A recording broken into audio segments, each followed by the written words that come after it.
Schmidt. Here. Frederick is online but not here. Christensen, that's me here. Nybo is also online? Not yet. Okay. Strahler Here. and Anderson. Here. Okay, great. Now I'd like to invite everyone to partake in the Pledge of Allegiance. Pledge allegiance to the flag of the United States of America and to the republic for which it stands, one nation, under God, indivisible, with liberty and justice for all. All right, so first thing is the agenda approval. Does anyone have any updates, corrections, questions, comments, etc.? I might have us pause for just a moment. Sure. Naturally, the sound is not, oh, I think now we are. Sound in here. Good, go. Okay, agenda approval. Any comments, updates? Not for me. No? Move to accept? Yes, then we'll need a second. Second. All right, we have a second. And what's next? We can step? vote. You Oh, can ask okay. you can ask for comments. Oh, do we have any further comments? No? All right, then all in favor, say aye. Aye. And those opposed, say nay. All right, we're good on that. Next is the meeting, agenda approval. Or no, meeting minutes from last meeting, February 15th. Any updates, questions, things on that?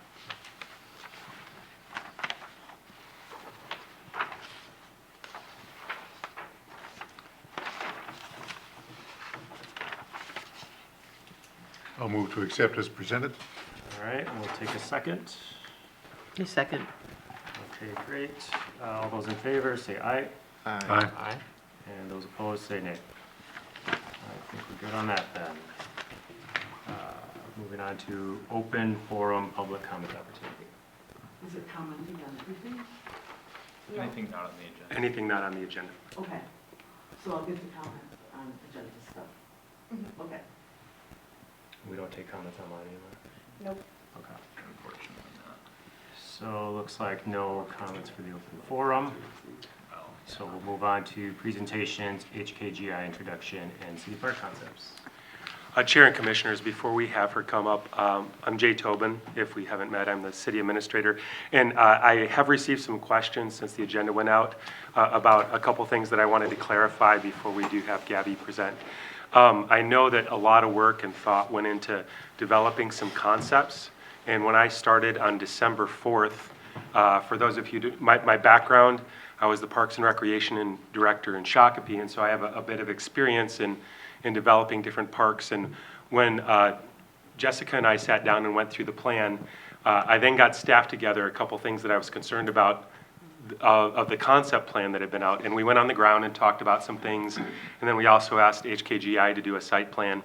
And the reason that there's some new concepts that are coming forward is the concept plan that had been developed at that time had a couple concerns for me in terms of expense. And so, can you bring that picture up?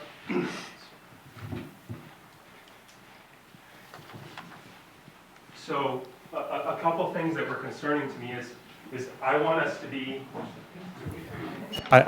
using the resources. Should be on. There, Siblis, on. I wanted us to be using the resources that we have available to us to the best of our ability. And one of the things that I recognize when we look at this plan is coming right off of 10, this is approximately where the trunk sewer line is.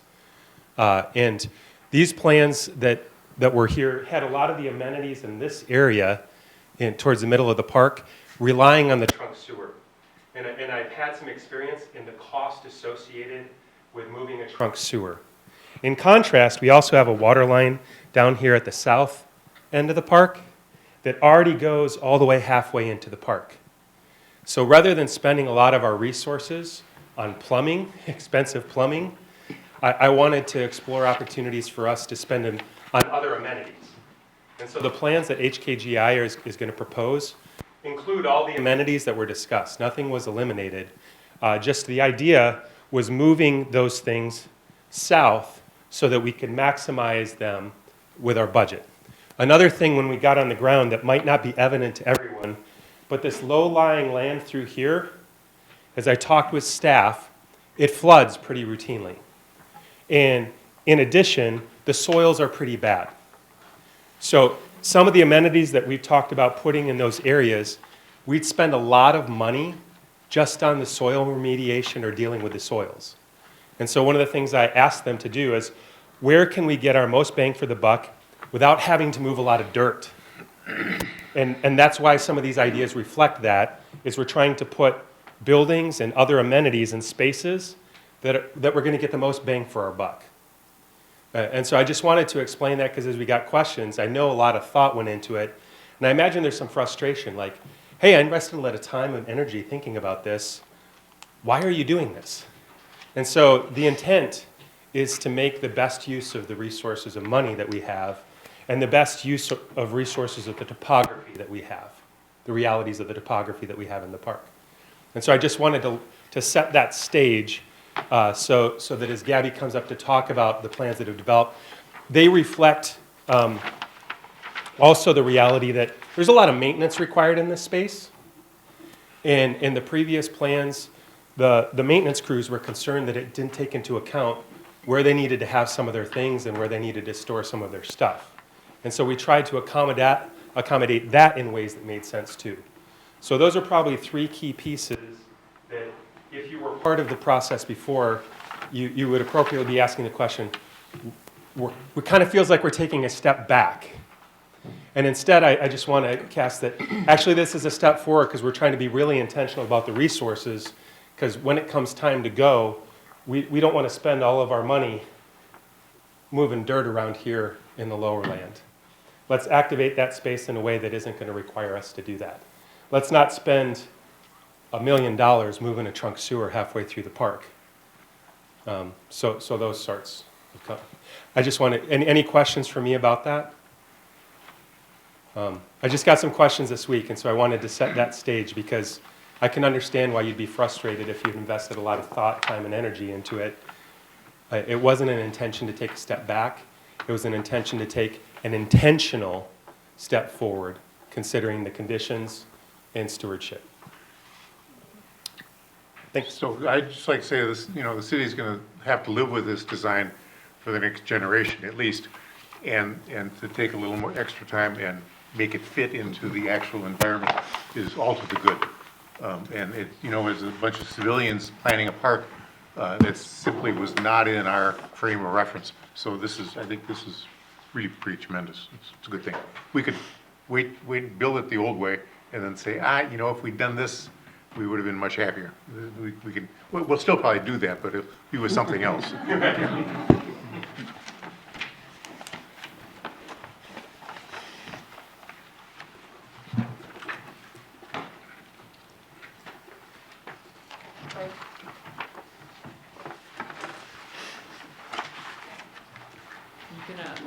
Bear with me, I'm gonna try to look at this one while I present. So, I'm Gabrielle Grundy, landscape architect with HKGI, and I think I got hired the same exact day, maybe? I think our first meeting, Jay and I were at our first meeting together. So we had similar thoughts on the concept when we were hired in and sort of in the middle of the process of planning City Park. We looked at the previous concept and we said, well, why is this here and why is this here? And maybe we should go through the process of exploring some options before just moving forward with this concept. So it was maybe equally our fault that this happened.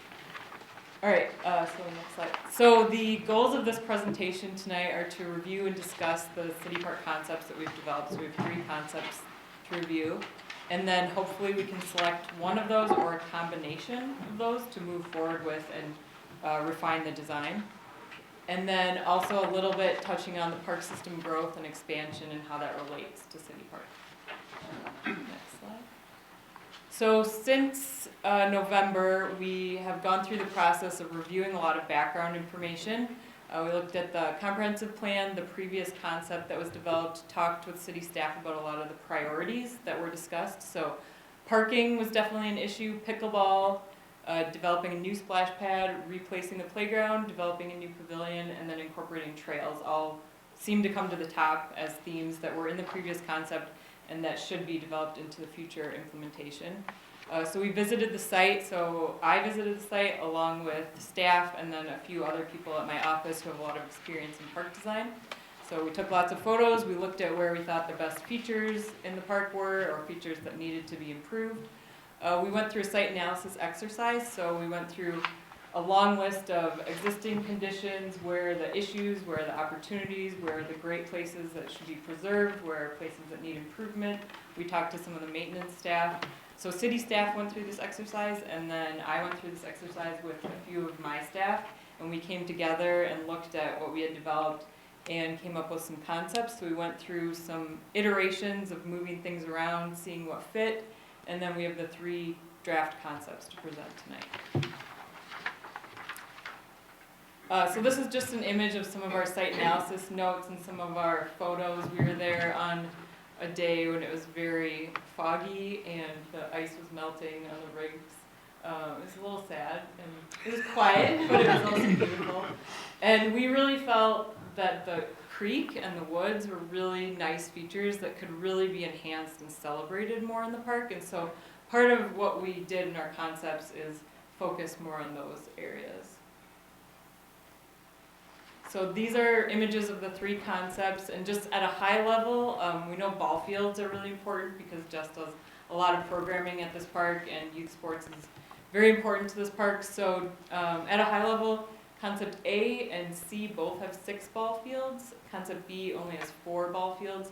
And then the 4 T-ball fields are preserved in all 4 concepts. We heard that those are very valuable pieces of the park, and they're appreciated by the people that use them.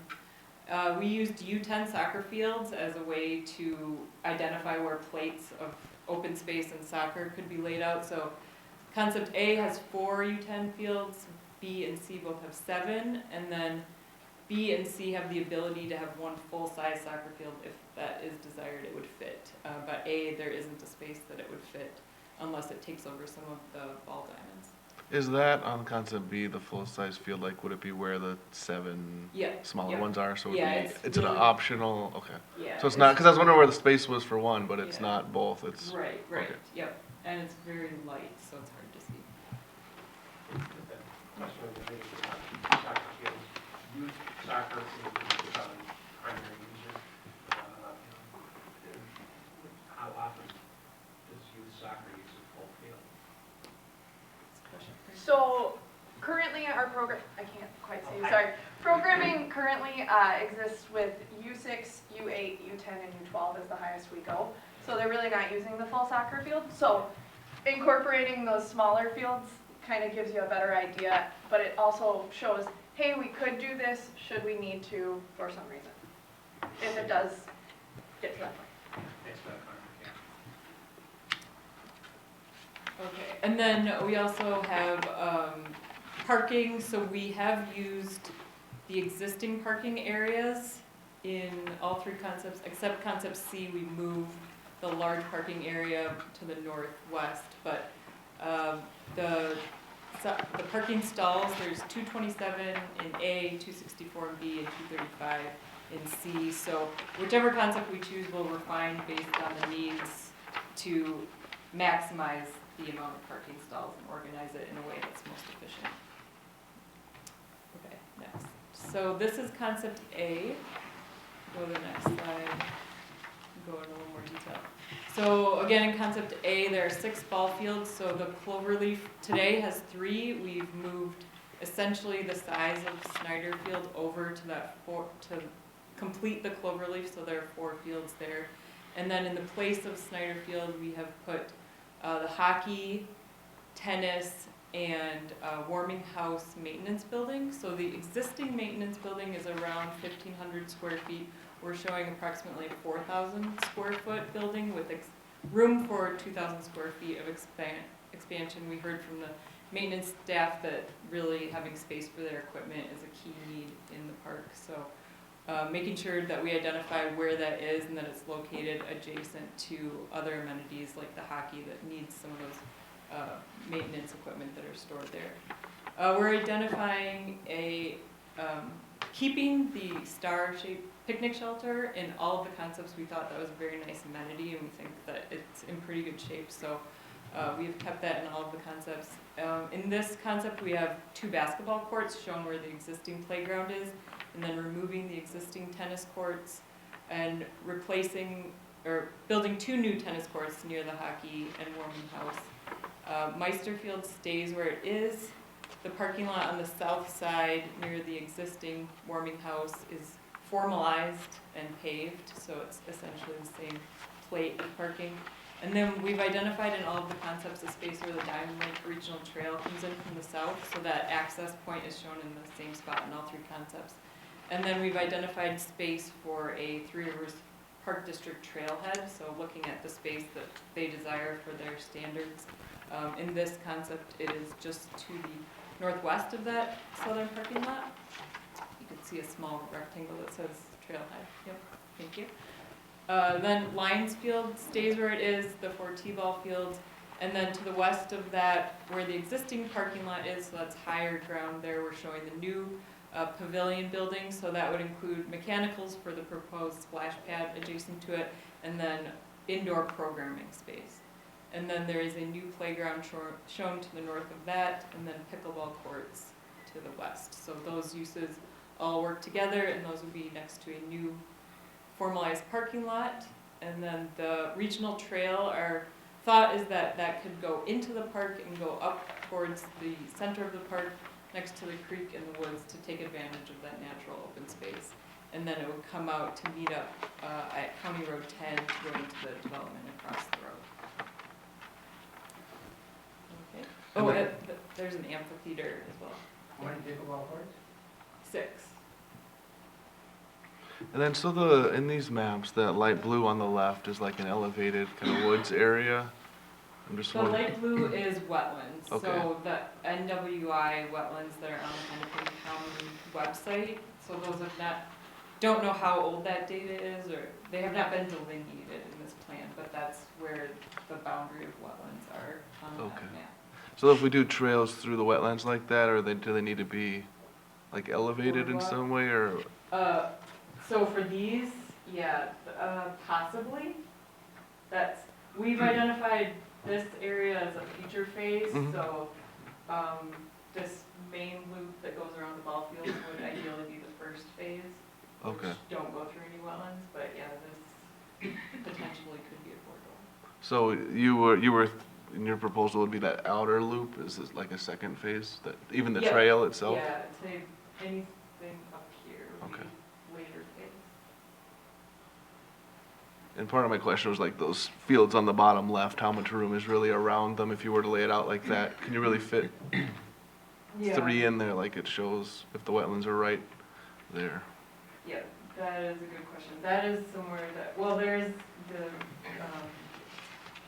field right here that is higher level, but this area would need some grading. So. We currently use some of that space for soccer. I'll admit, it's not the most even area of land, so it does add a little bit of an extra challenge when the kids play. But while it gets wet, it currently hasn't like over flooded or anything, and it's been usable kind of along the parking lot side. And there's room like around the field for people to sit and stuff? It's not like, okay. So we shouldn't have to deal with it flooding or being too wet to play necessarily? Not At least for right now, too it's much. minimal. Yes. There definitely have to be some grading though. Yeah, so we'd improve what's there, even it out. Okay. The trails are all assumed to be paved at this point? What's the difference between the black and the white? Oh, that's where the existing trail is. Oh, okay. today. Okay. It's not paved, but it's compacted, so it's essentially a level surface that could be just paved, not graded. But all of the concepts would need some grading. And then another question, what do you consider like what would be the main entrance to the park with this new configuration? Like what would is it the big one, the biggest parking lot you'd anticipate Yeah. being kind of if we were to set up a main? Yep, so concepts B and C do use the existing access on County Road 50, but this concept does relocate it to the west. So that would be a question for Hennepin County if they would allow that relocation. And my thoughts are around, we're trying to like introduce a theme and stuff like that, so where do you, if we have a bunch of different entrances, it's harder to like bang for your buck, put in a bunch of different features or whatever it's gonna be, so that's what I was, Well, our wondering- thought with keeping the existing access points is that there are a lot of uses at this park today, and so concentrating them all at one access could cause even more traffic problems. So this does offer people who want to use the facilities in the east to Mhm. park there, and then they can use the trails to access other sites. So if this parking lot does fill up for uses over here, people can park here and easily walk over. sure. And we did identify with the dash line some of the potential overflow parking if there's an event and there's grassy areas that need more parking. My only, sorry, I keep going. The only other thought I had is that parking lot on the right, the trail goes almost up to the other trail, right where you would cross. Like, I assume most people just go across there. I think it would make sense to join those two. Oh, Under the tennis court? Yeah, yeah, that's a good point. I think we were doing some moving of things around, so maybe that would be, I think it did come through, but yes, that's a good point. We would make sure that those align. And then just back to the soccer fields real quick, is there any, from your experience, like, is there any concern with it being so close to that wetland that, you know, ball gets kicked into there and, without seeing it, I don't know, is it, I don't think it's perennially wet. I think it's it's more of just seasonally marsh. wet, but I mean, it's only really with heavy storms that Okay. there's standing water. it's not a And risk? to my knowledge, I believe that it's actually getting farmed, or it was for a while. So Okay, so not, we're usually a little more east towards the parking lot, if that helps.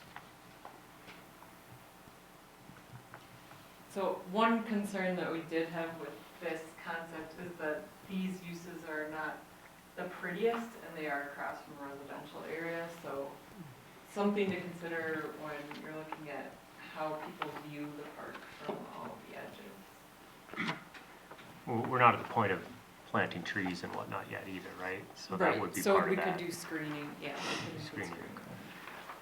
And that lot on the right, the skinny ones, why are we separating those two? The little one on the right and then the slightly bigger one? Or is that not a parking lot? The one, Oh, this right yeah, here? yeah, should that not be one whole parking lot? Like, we have a little connector road or something there. Right, yeah, I think that was just to give more space Okay. to, but we could connect those. Okay. And I'm assuming we have like usage numbers for each of these fields, and that's how we're basing our parking spots?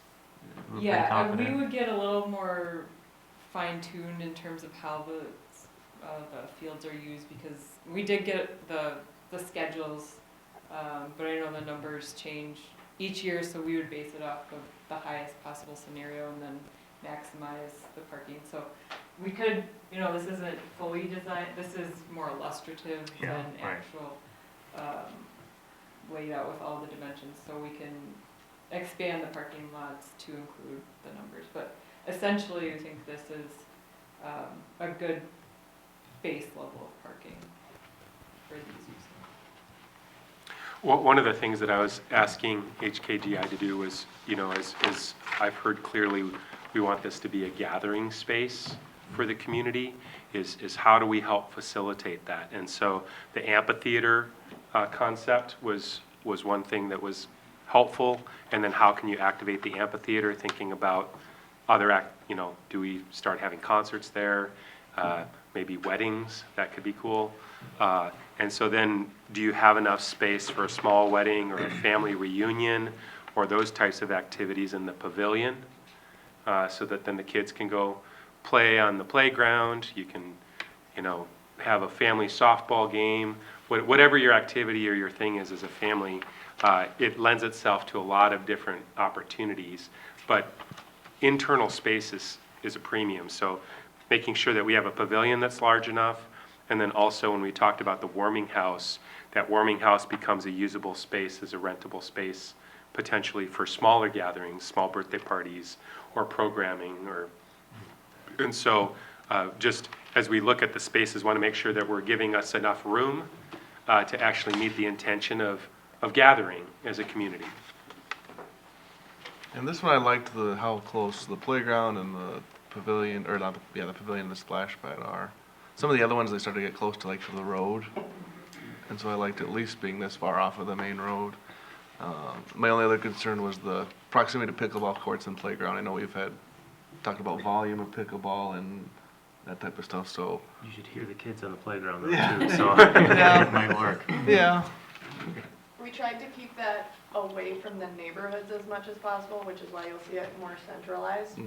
Just because, like you said, it is loud, and the people in Rush Creek might not appreciate it being super Yes. close. Medina went through a similar issue with their pickleball courts recently. And we put new ones in Shakopee right before I left, across the street from a neighborhood. They were converted tennis courts, and tennis is quieter than pickleball. But one thing that's kind of neat to see is the activation of the space. Yeah. And multi-generational. I didn't expect that with pickleball.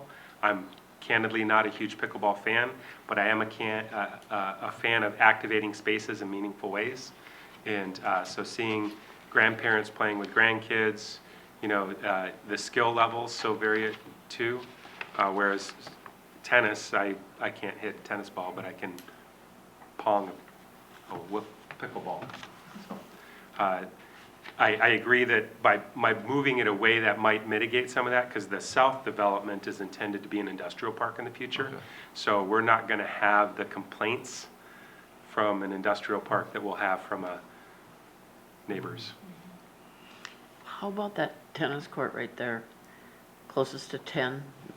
Can that, person who doesn't do pickleball or tennis, can they play pickleball on that? I don't know, are they interchangeable? You could stripe it. So when you multi-stripe it, what happens is the tennis players get forced off, because the pickleball players are higher in volume and they take over the spaces. So that's why we converted the tennis courts in Shakopee to pickleball courts, because of the use. And so you can multi-stripe it, but my observation has been they get converted then. Okay. If I did convert tennis to pickleball, the tennis net is 2 inches higher than the regulation pickleball. So you'd be obligated to play with a higher net if you put pickleball on a tennis court. We used mobile nets or temporary nets, and so you set them up on either side of the regular net. Great. So it's striped on either side of the tennis net. That's a way to do it. Also, most tennis nets have a crank that you could lower, or a belt in the middle that you could tighten or loosen, depending what you do. An observation is you can play pickleball on a tennis court, but you can't play tennis on a pickleball court. Okay. With that tennis court, it's been a long time, but my son played competitive tennis, and it was so windy where the court is now. He absolutely hated it. And we were going to Medina in Hamel, off of Hunter, that Legion court, because it was just too windy. And so this maybe is a better location than where it is now. But I think that's one thing to consider, that it made it pretty. Yeah, we could do wind screens and vegetation screening around tennis and pickleball, so we can mitigate that. Also, I didn't point out where the amphitheater is, but in all three concepts, we've identified removing the volleyball court, because we heard that was underutilized, and so using the natural topography, looking down at the creek, we put in the amphitheater. You really highlighted the creek and the lowlands. Would the intention be that we would actually do some redevelopment or undevelopment to make those creeks look more creek-like as opposed to just runoff? Yeah, it would be nice to do some revegetation along Absolutely. the streams to Yeah. make, put in native plantings and enhance them for natural benefits as well as aesthetic benefits. It looks to me like there is not room on this plan for a cricket pitch. We did not dot that in. Cricket pitches are quite large, but I believe that this field is used today for Yes. cricket. It is, It okay. might not be big enough. We are a but- home field Yeah. for a cricket team, and they do utilize ball field 3, which is one of the existing ball fields, Okay. this one up here. They said, is it perfect? No, not particularly, but does it work well? Yes. Okay. Do you know what they don't like about it for, is it is it the size, or is it, I think it's the fact that it's a softball field. sure, well, But there's no, It's generally that in field more is of a not fenced. circular Yeah. versus like the. so they probably play out in the middle of the outfield maybe. So when I looked at installing cricket fields in Shakopee, one of the things when you measured out, it does take a little bit larger space. And so you're changing some terrain in order to orient it that way. So you might go into the gravel area versus the turf area when you're utilizing a softball or a baseball field. Sure. And then the pitch itself, the cricket pitch, is usually gravel or whatever, the material I'm getting wrong. But that would usually be in the center of it, and that's hard to get in the center of it when you're, but Eden Prairie has a substantial cricket league, and they're utilizing their ball fields similar to this, right along Flying Cloud Airport. Is there anything in particular with like the Snyder, Meister, and Lions field? I noticed on, not that we're on B yet, but that they're not all used on that. Like, the naming, is there something historically that we need to keep those names of those fields, or was it just to reuse the names? I would imagine that if the field is remaining in the same spot, like in this instance where Meister and Lions remain in their home base, I would say it doesn't make a lot of sense to rename it since it's already got its name and it's familiar. Yeah, because I noticed on the second one, Meister is gone and Lions is gone, and I just wanted to make sure that that wasn't do a disservice to any Meisters in the community or anything like that. So. Yeah, there is. We could potentially rename one of the existing ball fields that doesn't have a name as well. We can move to the second concept. So concept B, like you were just mentioning, only has 4 ball fields. So we have removed Meister Field and Lions Field, and then placed the pavilion, playground, and splash pad in the area where Lions Field is today. We, again, keep the 4 t-ball fields. We put 1 basketball court where the existing playground is today. The amphitheater is in the spot looking towards the creek.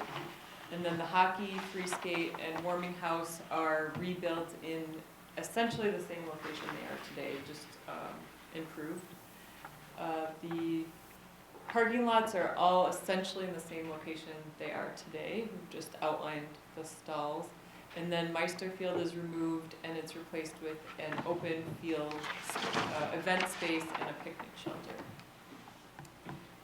Then we placed 2 tennis courts and 6 pickleball courts just to the south of the existing ball field in the cloverleaf, and so north of the existing parking lot. And then we have a plate of soccer fields on the 4th field of the cloverleaf, essentially. So once again, we're showing the regional trails circling around towards the creek and wetlands, and showing a regional trailhead to the west, southwest of the large parking lot.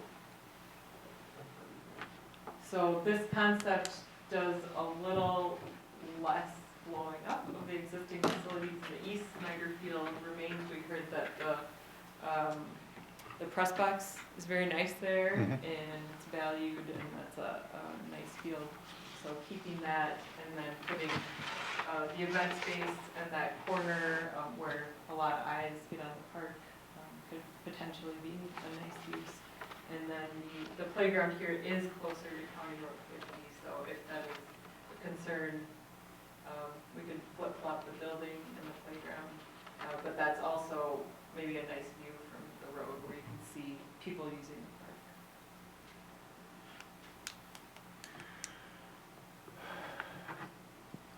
Jessica, just to be sure, at current use levels, do we have enough ball fields?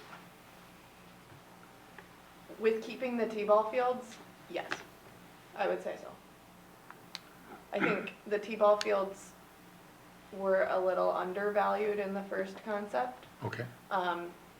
We use them for T-ball as well as coach pitch, which makes up 2/3 of the baseball program. So with that, I mean, having the other 4 fields, we really only lose 2, but to be totally honest, Lions goes underwater quite a bit, so that happens, but I would say yes, we could get by with 4. And her mentioning that actually is one of my concerns about this concept, is putting buildings in a space that floods a lot is going to require some significant movement of dirt. So I like the layout of how that flows, but I'm concerned about how much we'd spend on preparing the ground. Yeah, there definitely are trade-offs with this being a little closer to the utilities, but also in the lower area. So the other one, the building's higher up, but a little farther from utilities, so there are some trade-offs. This also has the benefit of this larger area of soccer fields could be an event space as well. So this concept has some more options for flexible space. Yeah, I like the options this gives us in that open field area, when I looked at this one. I like that. I'm the one that said, the playground being super close, it's hard to tell just from the picture, it's probably 40 feet or so, but it being the closest thing to the road, depending on what we would do with fencing or trees or something, that'd be my only concern with this layout. But I do like how you could convert that area to whatever fields you'd like on the left. And then I don't know the rhymer, I don't know if you said it was the second part, but I did like the big looping trail of the first plan around the second phase. And this one doesn't include that, but I assume that could be incorporated into this one as well. Is there Yeah, that one just comes down, I mean, it's just showing different options. Sure. So we would probably, when we actually design this, look at where the most logical place is to cross the creek, so. Oh, yeah. So you've talked, I see that you've got the regional trail sort of indicated. And if somebody were to be coming in from the north, when they get to the T roughly by the existing shelter, it would have to be well marked, because if you go the other direction, you're kind of not where you want to be if you're on a bicycle. Right. You want to go the other way. Yep.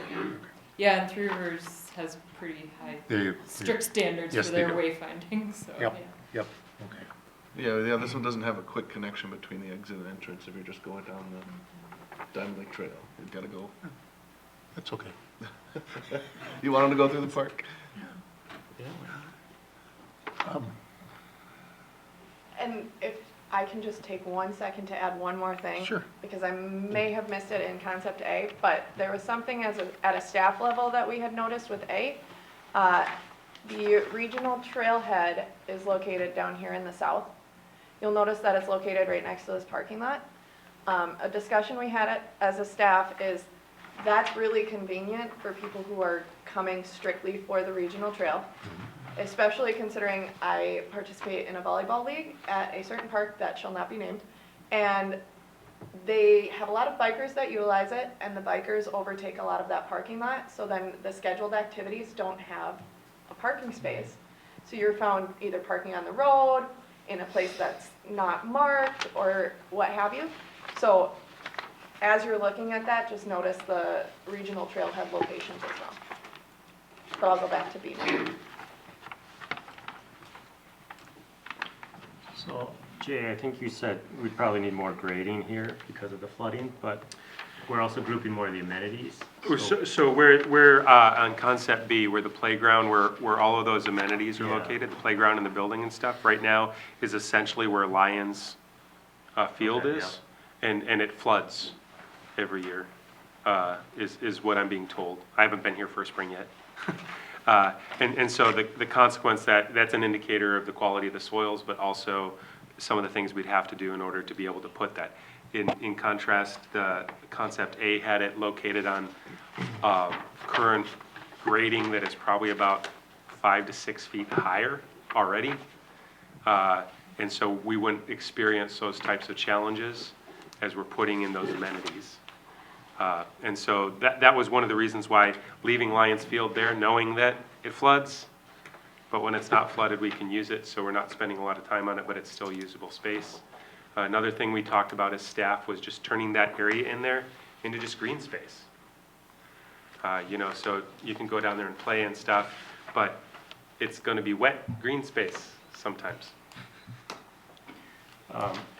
So that would be more money, but if we were grouping more of the amenities in one area, would that save us some money? Because if we're on one water line here versus running one to the north for, I think we had the warming house and the kind of the. So that would come off, where that water line is, it comes out, if you can see, that's the black line. Okay. So that's currently where the stub is. And so just running off of that is pretty easy and not as expensive. The money that I was trying to avoid is the trunk sewer line is for a whole development. Pulling that into the park, whereas we already have these, pulling it off of it is a lot less expensive. But that would be a good question for Kevin in terms of the cost. It was Kevin and the maintenance folks that were bringing it to our attention that these things exist and we can tap into them a lot cheaper than trying to pull them through. So I don't know anything about those costs, but it sounds like they're expensive. Should we think about putting more of the amenities towards that trunk sewer line then? Or is this pretty efficient as it is? So that's why I was saying the pulling the sewer line through the lower level flooding area would be less expensive to pull that one sewer line than to pull all the dirt into that area and bring the dirt up to out of the floodplain. Yeah. Okay. Can I make a quick comment about this one? Are you okay? Yes, but I'm gonna ask that you hop up to the podium only because I've gotten noticed that some people can't hear it, so. Just, no, my one thing, Sorry, you're the one who gets to say yes. with this one is, I like the parking lot and its proximity to the things I think families with kids will use. But the playground being kind of on the opposite side of that stuff from those t-ball fields. I mean, I'm just remembering long ago, t-ball, lots of kids on the playground, and now it's separated. And that feels like it's too far, that you could have, you know, somebody's 3-year-old child running away from watching t-ball to the playground, and it's a long ways. And that would be my only comment about that. Mr. Chair, can I ask one thing? I'm sure that my city clerk, who is paying attention to this right now, is rolling over and pulling her hair out and going, our new city administrator needs to get his stuff in a pile. As folks have comments, procedurally wise, we need to ask them to come up and say their name and their address, just for the record. So process wise, I'm failing you, I apologize. I'm learning and growing. I've been here 3 months. So we do want to hear the feedback and address the chair, and the chair will allow that to happen. But make sure that we come up for the record to say your name and your address and then your comments. Thank you. Sure. And I just got a smiley face, so I think I'm out of the doghouse. Can I add one thing to that? Go ahead.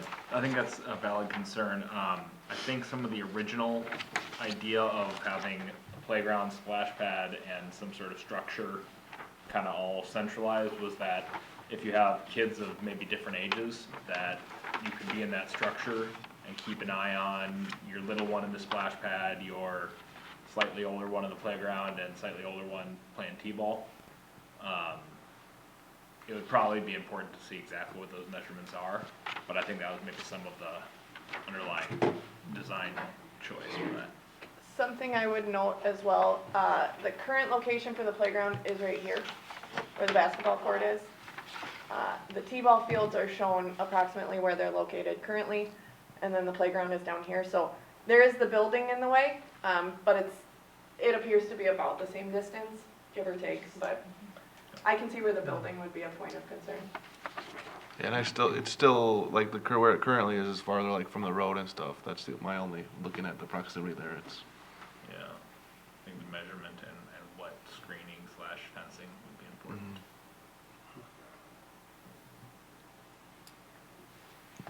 Should we move to the next concept? Alright, so in this concept, once again, we have 6 ball fields, but they're, we're keeping the 3 eastern fields, so Lions, Snyder, and Meister stay, so essentially the whole eastern part of the park stays relatively untouched in this concept. We've moved a lot of the features towards the middle south, on the south half of the existing cloverleaf. So the playground, the pavilion, the splash pad, the pickleball courts are all towards the center of the park, so this gets a lot of the activity away from the roads,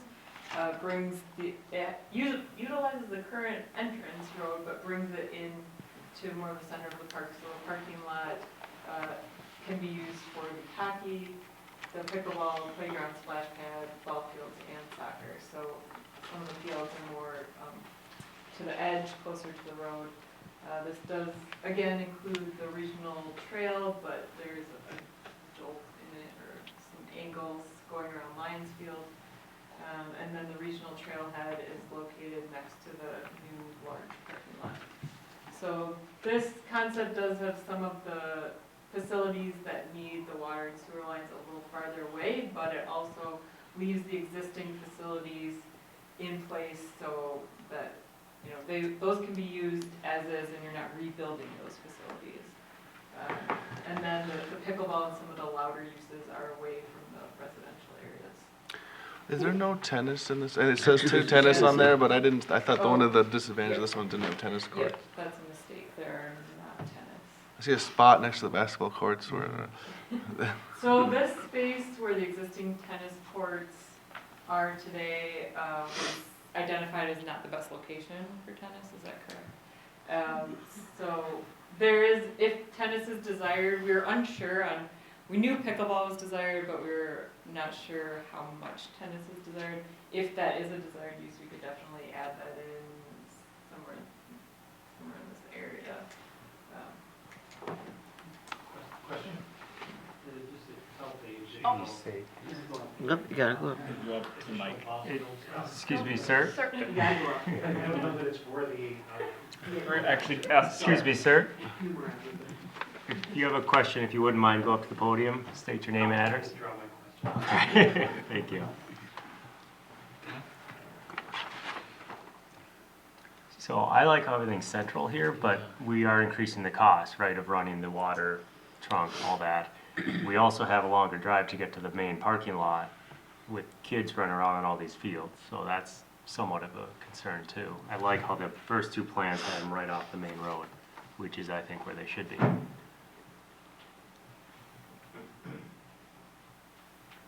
Yeah, I would have concerns. I think our engineer would say that we'd have to pull that trunk line sewer across rather than tap in and bring it north. Just from a development perspective, it would make sense that that would be a catalyst, Yeah. or as he would say, a nexus for us to do that. That's the word he'd use. Yes, sir. If you wouldn't mind. How about it's the right time to do it? Yes, go right ahead. He says it is. Name and address. He says it is, he's in it. Luke Donovan, 6951 Jubert Lane. Thank you. I just wanted to address the interest in tennis. I play tennis, my wife plays tennis, our kids play tennis, and then 12 kids in the neighborhood within a mile radius play tennis as well, so I like the tennis. A tennis player, Yes. are you able to play on a tennis court that has lines double? It's Oh, not even pardon worth me? your On time? the Yeah. current one, we don't, because it's a little sketchy. Yeah, sure, yeah, but if we had lines for both pickleball and Yes. tennis, you would still use the No tennis problem. without issue? Okay, good to know. I'd also like to note, because I don't know if you guys are aware, but we did end up closing the tennis courts due to safety reasons. It's good to know. should have done that 2 years ago. Thank you.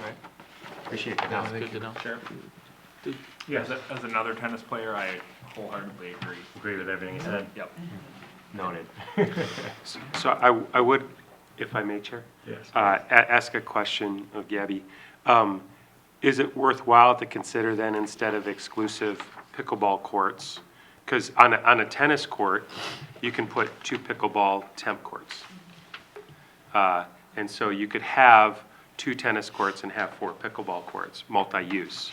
In terms of good use and good stewardship, is that something worthy of consideration? In my experience, I've heard lots of pickleball players don't like that. They like the dedicated pickleball courts. So I would encourage some stakeholder input. If you have a group of pickleball players and tennis players to get together and agree upon that, or if this commission wants to give a direction. Just in our experience designing these, we have been doing lots of pickleball courts around the Twin Cities recently, and our experience has been all the pickleball players that we've met with really strongly prefer the dedicated pickleball courts. So.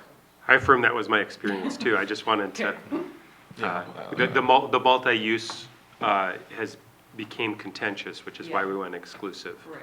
And you said those were temporary, maybe So- the nets and stuff. I like the idea of having separate a volleyball and, or sorry, a tennis and a pickleball courts being their separate dedicated spaces. So it operated, Commissioner, on a trust basis. We had a box there with temp nets in there, and when people came out, they opened it up, they set the temp nets out, high level of trust, they used them, and then when they got done, they put them away. We didn't have any problems with it, interestingly enough, because nobody wants to mess with the pickleball players, I'm just saying. Yeah, they took a high level of ownership, took care of the space, and people left it alone. And it worked that way for 3 years, almost 4 years. And then we went to exclusive because it became contentious. And then we went and we had some that were multi-use in a different area, tennis courts, and we made them exclusive tennis. So that, because people do like to do their sports. Yeah, one of the things I have a hard time with option A, it doesn't look like it has a lot of time, like, we can't change the space over time. Like, at least B and C, you've got open spaces in the middle of the park that theoretically you could put in more pickleball or more tennis in a future state, so that's one of the things when I looked at the plans. It was nice that, I like the fact that we could have kind of evolved the park with that space, the B and C. I'm sure you could bring some of those into the other. Yeah, please.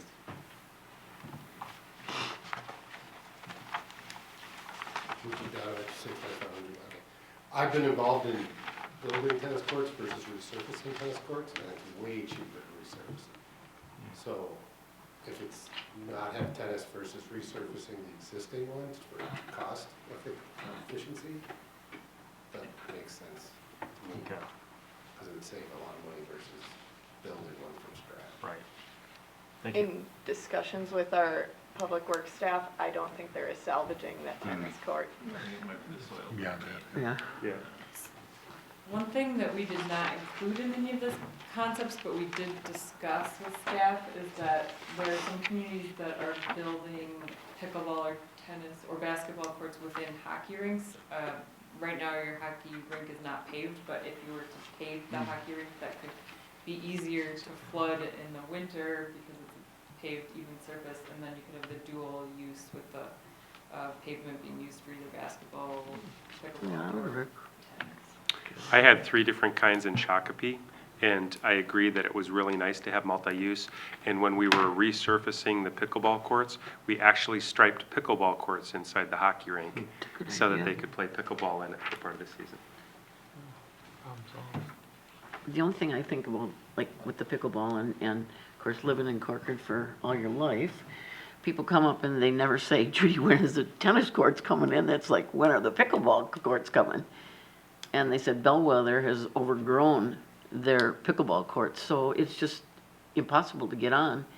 and they can't wait till ours are ready. So, Yeah, we probably don't even have enough for current Yeah, demand, right. but the market is adjusting. There's, like Exactly. Pints and Paddles is open and other places Yeah. like that are gonna yeah, provide more, so. and I mean, tennis is important to people that play tennis, but these guys are in, I mean, there's a lot of It's people a that are into growing sport. pickleball. Mhm. And it's growing, You can probably move to the slide with it showing the three, yeah.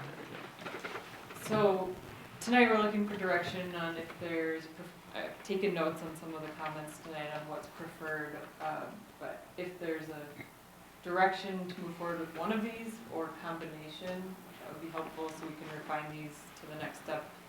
Either one or two that we can refine and get costs for, and then compare those at the next meeting, and then move forward with one of those following that meeting. Can you give us any idea of the costs, especially with the water and sewer?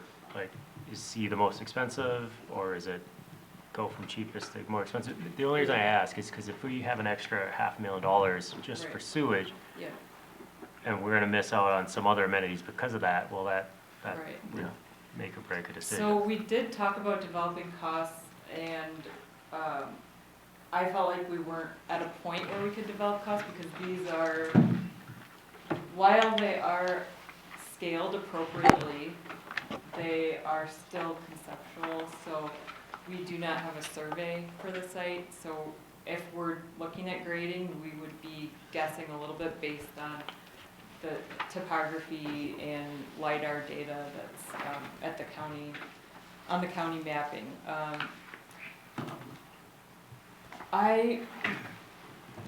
My guesstimate is that, for this one, you're building in some area, you're removing a lot of existing facilities that are in use today.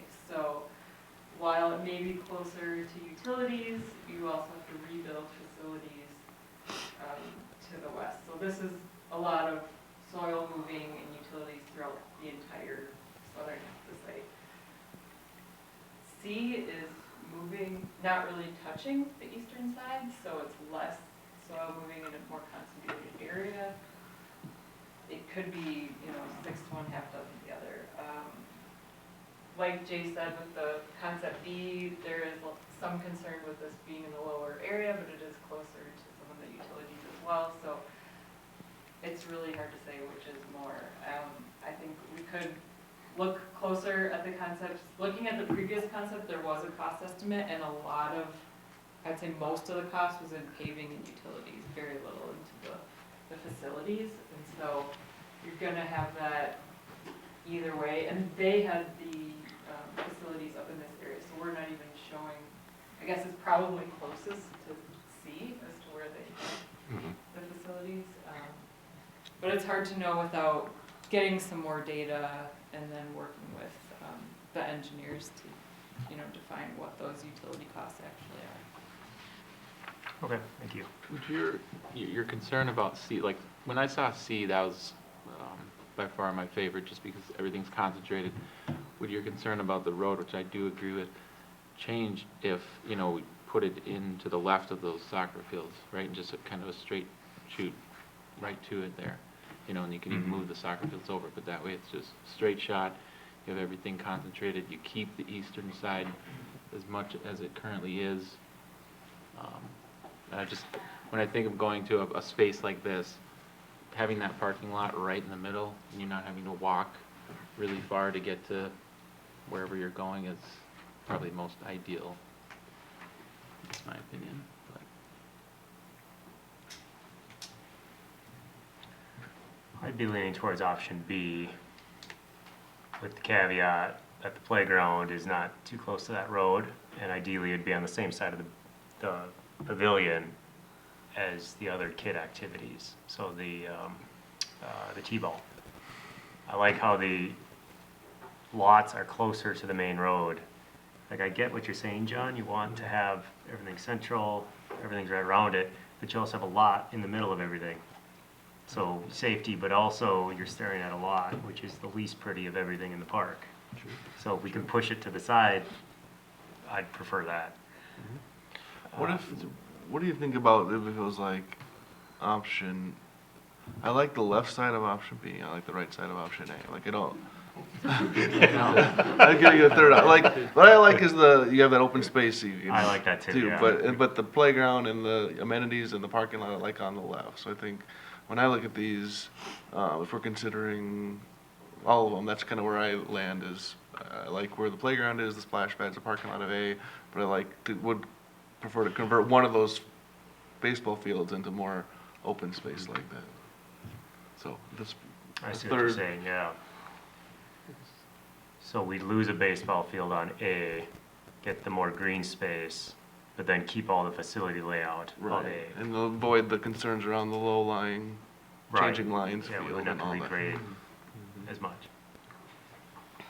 And then if it was an option to put like pickleballs in the hockey rink, they'd be right next to that tennis court, so that would kind of be like a netted sport area too, rather than just being, like you said, off the road. That is a unused area. 3 of those things half of the year. That's not the option. Chair, could I propose something that I see happening? So I heard keeping green space, and so the green space option of B gives lots of alternatives, plus if we wanted to have a large gathering, maybe a large concert or something like that, that gives us a lot of potential and flexibility. Future, we can make future choices there too. And then the amenities area around A, what I heard you saying is that keeps us out of the low ground. It also addresses some of the concerns about that space. The question that I have is the value of Lions Field and potentially the open space that is in option B, that is a gathering space right there. We could consider putting that in Lions Field area. So you've got flexibility for it, because the times, like one of the things that has come up in conversations is potentially a tree lighting. Yeah. It's not going to be flooded unless we have another winter like we have this year, but with a dry one. And we keep Schneider Field, and in the space that is currently Meister Field, we shift closer to the utilities, the hockey rink and warming house and those things. So like a hybrid of all 3 with a tweak, capturing what I heard each of you saying was important, and then potentially the alternative that I'm throwing out there is there might be a better way to use that open space that's currently Lions Field that allows us more flexibility there as well. So did I hit what you guys were, did I hear you correctly? Yeah, I think that hit on a lot of what we were talking about. Is there anything else that we're, one, for cost? I'm assuming you're kind of factoring that in, right? Yeah, because that's one of my biggest concerns. Is so much unknown there. It's really hard to decide. But I know open space is generally cheaper. Stay close to the utilities is generally cheaper. So yeah, I think that hits on everything. So what are you looking for us? You don't want us to just pick one, right? So is the plan to take all these ideas and then come up with maybe one more? Yep, yes. So I think if there's anything in particular, and I've heard a few things, and Jay just reiterated some of those that you like about each of the concepts, then we'll take that input and develop something that works and fits well together. And then once we go through the process of a survey and refining the schematic design into design development, we can value engineer it to make sure it takes advantage of the existing topography and the utilities. Okay. So there's none of these that we could rule out entirely right now, right? Based on all of our kind of combinations, just to make our job easier. Yeah, we probably have to rewatch this meeting to get all the Yeah. comments, but Yeah, I think we'll. I would roll out a playground at the bottom like that. And in that. B? Pieces of Yeah. each we can, I think. Right, but one whole, we Yeah. can't rule out any full concept at this point. Okay. Yeah. So, this is pretty irrelevant, but there've been talk about the meat locker and the closed tavern right at the intersection of 10 and 50. Was there any point in the discussion where you said, you know, if we had that corner, we could do something really wonderful? I think we said, like, made one comment about it and then Okay. dismissed it. And then- So we didn't consider it. Okay, But good, we well- talked about the views from that corner. That, I mean, we drove by it, it seems just like an odd piece. It doesn't really work any better as a park than it would as a closed couple of buildings. Commissioner, if I could, there actually is a developer that has a proposal for the space that they've been working. I can't say much more than that, but I'm hoping that it won't look like it does for much longer. Well, it does say something about our rural character, you know. Yeah. And then the other thing is, this is really pretty wacky, but there is one lot along 10 sitting there, and I don't know the history of that lot, but boy, you know, somebody lives there, it's their home.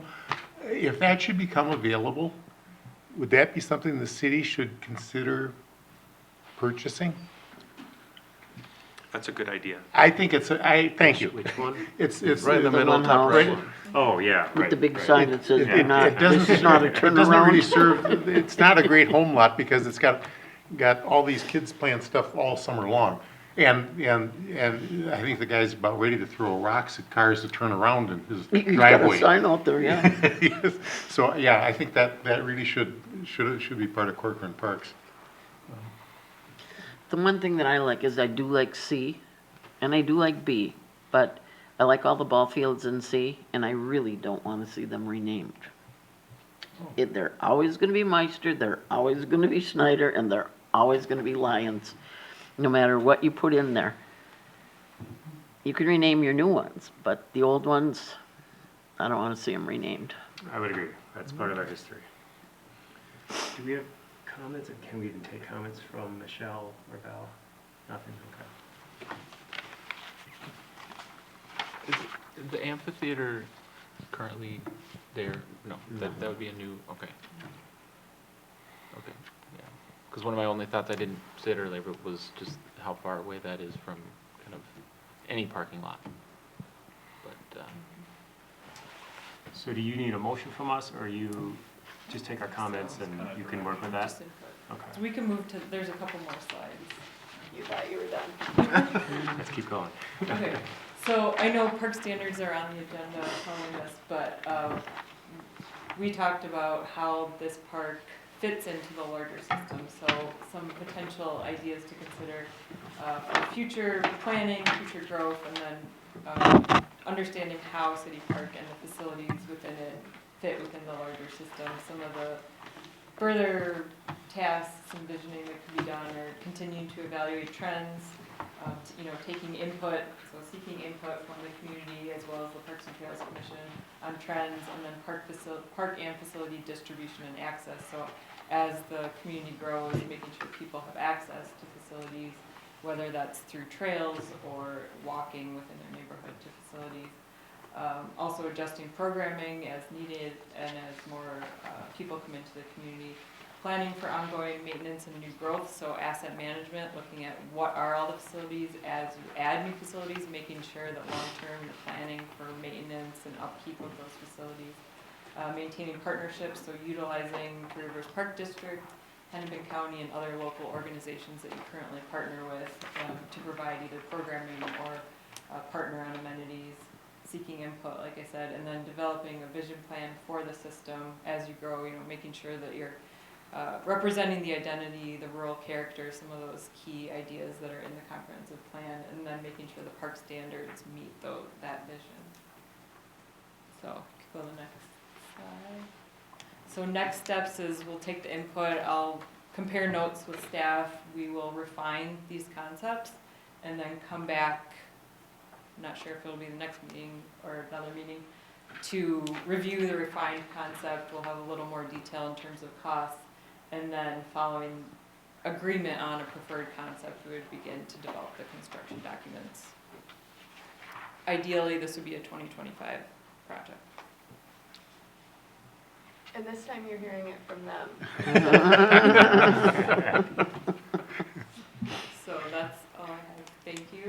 Thank you, Right, appreciate thank it. you. Thank you. Very helpful. All right, moving on to unfinished business, park standards discussion. This might be a good opportunity to take public comment. Okay. You can take that, Tony. Well, for this specific topic, Yeah. because I think there's quite a few people here who are interested in speaking. All right, well then, let's take some public comment. Just stand up, say your name, address, let us know what you're thinking.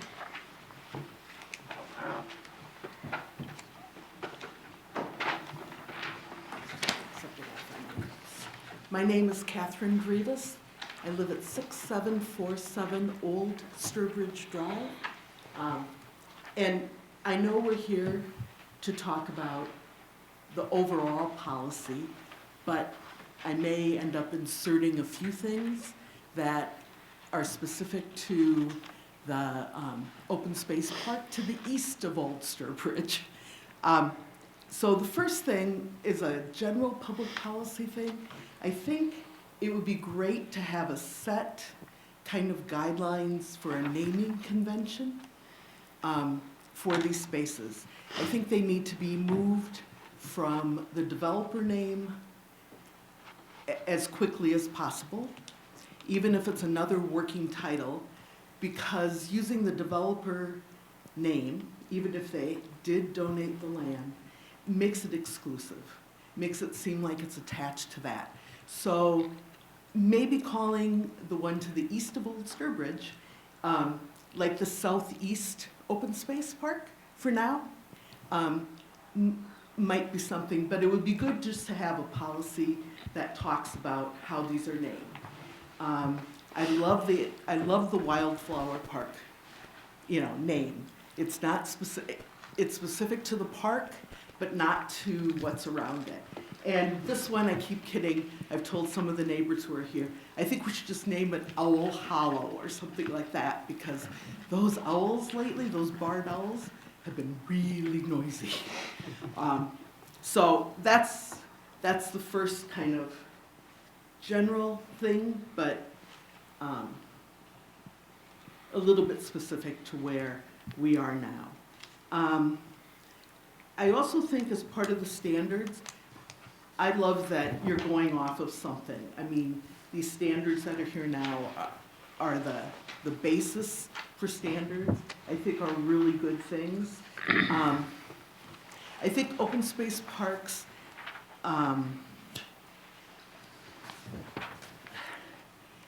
the ones like the one in the southeast area, I think we really have to look carefully at motorized things that can be in that kind of space. There is a snowmobile trail there now. I don't know how heavily it's really used, but I'd hate to see this area taken over by like ATVs and things that decide to go off trail.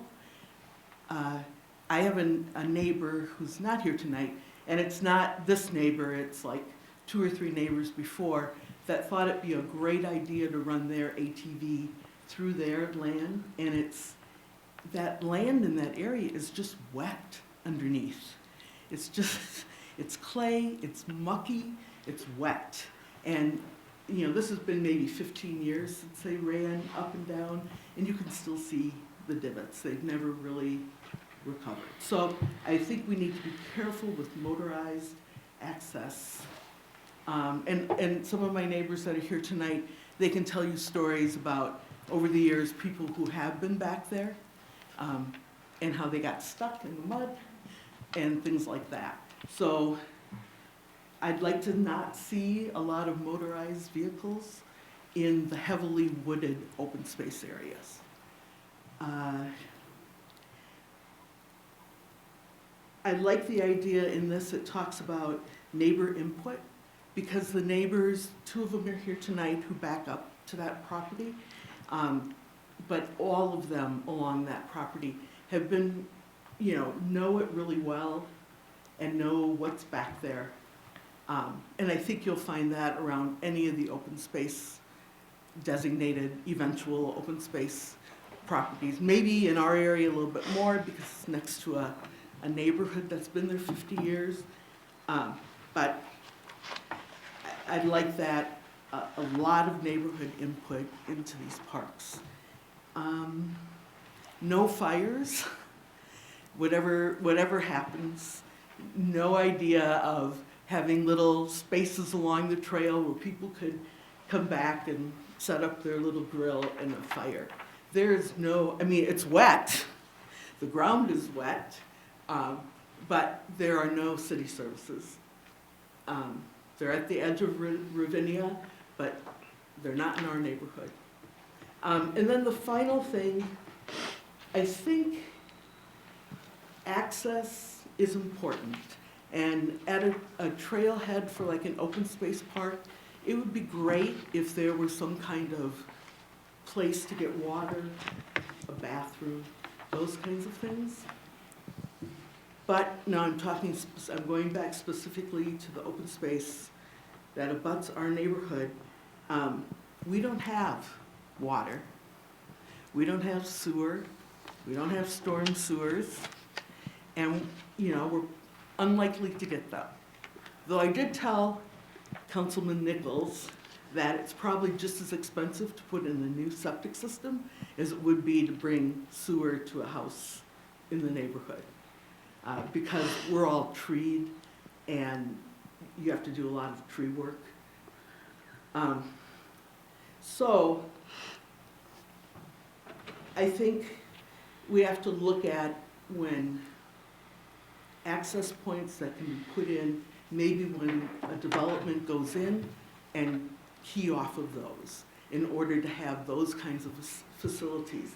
And this is like an almost 40-acre area, though a lot of it is water, or, you know, marshy, boggy. You know, it would need to have that because we just don't have them in our neighborhood. At one point, on one of the comprehensive plans, it showed... Excuse me, sorry to interrupt, but we allow 5 minutes. Yeah. So you're just going past that now, so I'll let you finish up. Okay. It showed access from our T and with a parking lot. The problem with that is that drains the neighborhood because we don't have any storm sewers. All the water goes through there, and the water from the other third that's south of that goes into the marsh below and drains into a stream. I think it's a county ditch, it's got a number, that runs behind or through the open space area. So we gotta watch for drainage. I mean, it's Corcoran. Right.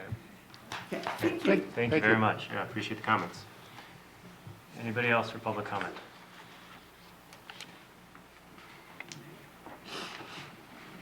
I think we're good. So you're gonna tell us some things now. Yeah, if you don't Great, mind. let's do it. Wonderful. So, as Katie pointed out, thank you for referencing the packet. I'm glad to know people are reading it. Thank you. So included in there, I did propose taking from the previous document that Commissioner Anderson and former Commissioner Meister put together. And I just lost my entire packet. I tried to put in some of the ideas that they had, as well as some additional areas of consideration for park standards. And these can certainly be added to, adjusted. That's the whole point of bringing them forward to you all tonight. So to start us off, collaboration. So making sure that we're highlighting the collaboration among the various organizations that intertwine with the city of Corcoran. So the Northwest Area JCs, the Corcoran Lions, Three Rivers Park District. These are the organizations that we work pretty closely with. They either provide us donations or they help facilitate trails. So just really highlighting that collaboration. Connectivity, so similar to my comment about Three Rivers, local and regional trail connections. So making sure that the parks are friendly to parking and road access, but also connected locally through trails, and people can use multiple means to get to where they want to go. Landscaping and natural features, so retaining those large trees, having distinct natural boundaries, buffers, vegetation, maybe some wildflowers, etc. And then generally flat topography for neighborhood parks, and we'll get more specifically into the park classifications, but something to note along those lines. Open gathering areas, so this has been something that I've heard pretty frequently from both the commission and I think council as well. There's value in the small, large, and community gatherings, and so it's something we should be considering as we continue to move forward, just so that we do have those open spaces that people can come together. It really helps create that community feel. Site amenities, I specifically put shading on there for Councilmember Nichols and Gary. Thank you. Sorry, Commissioner Erzberger. Thank you. I think that is something that we have missed in Wildflower Park, and I think it's important that we take that learning experience and carry it forward. Another thing is seating and bike racks. Those were also two things that we may have missed in that park that are since getting updated. Signage and lighting, so lighting for safety reasons and just comfortability and being able to see everything. Signage for ability to find your way around. It could be educational signage. I know we've had a conversation about that with the wildflowers at Wildflower Park. So just keeping those in mind as we move forward, as well as rules. Something that we've noticed recently is there's a lot of dogs off leash and creating a bit of a mess at the park. So making sure that we have signage that appropriately reflects, hey, here's the rules. Please make sure you're following them. Just let people are aware, because maybe it's just a lack of knowledge. And then theme-based options. So this is also something we've explored a little bit. So engaging amenities and visual appeal, making sure that it's something that people want to see and that it looks nice, but also potentially themed playgrounds. So an example is Wildflower Park, kind of that clubhouse vibe. And then we've got City Park that currently has that dinosaur aesthetic. So just something to keep in mind as we're continuing the planning process, is that something you want as part of the planning. Some other examples could be agriculture, natural history, wilderness. And I did get some additional feedback from Councilmember Nichols for additional examples. I did not put all of them on the slideshow, but this is a quick overview summary. If you guys wanted to put a lot of examples into this, we certainly could. I thought this just kind of gave a high level, here are some options, and doesn't limit it so much.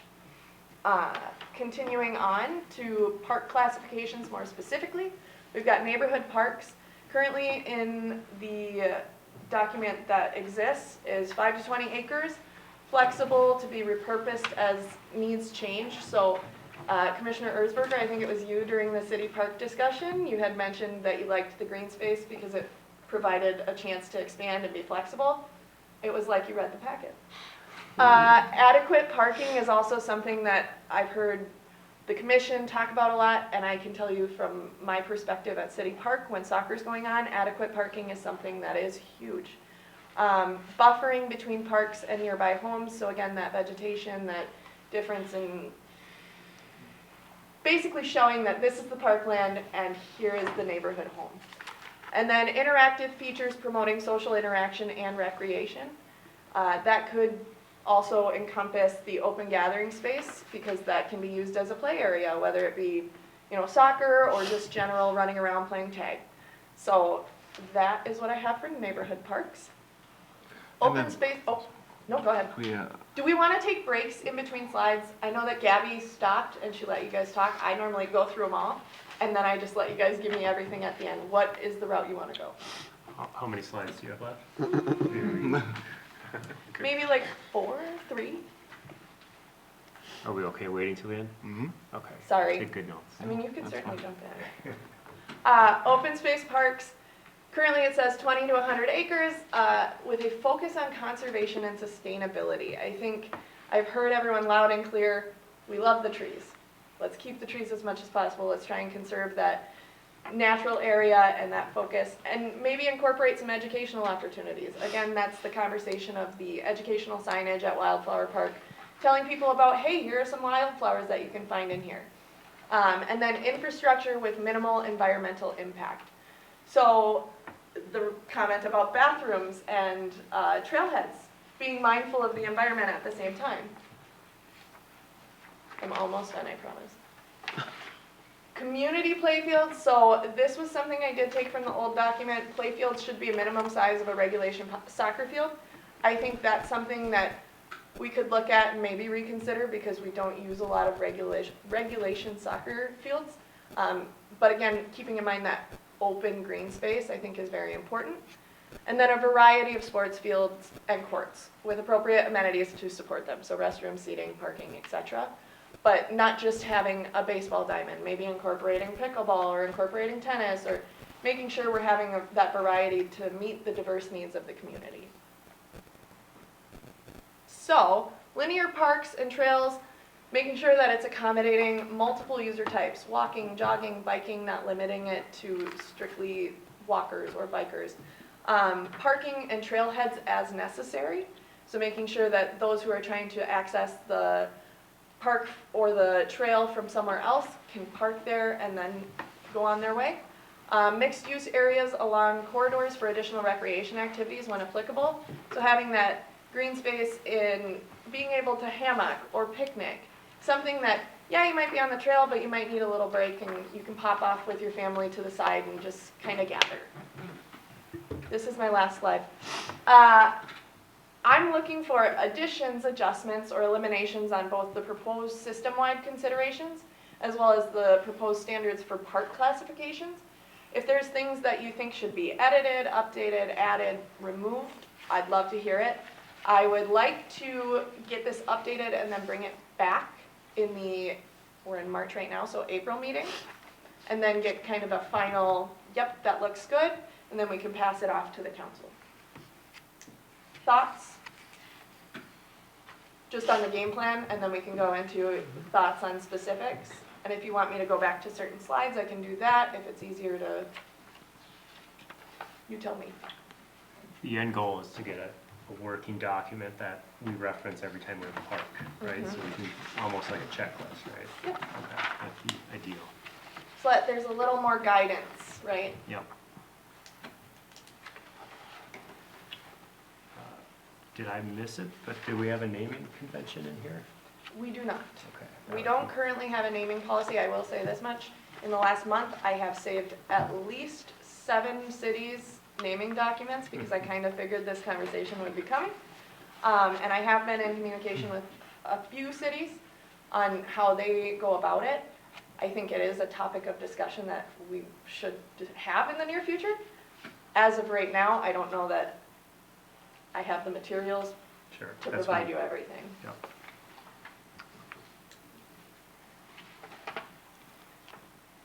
Could you bring up Wildflower Park on a map? I sure can. I wrote some comments and it's you know, we're learning how to do this. Wildflower Park was the first new park in Corcoran in a very long time. And we were pretty excited about it. Pretty excited about it. And I think as a neighborhood park, it functions pretty well. But looking back on it,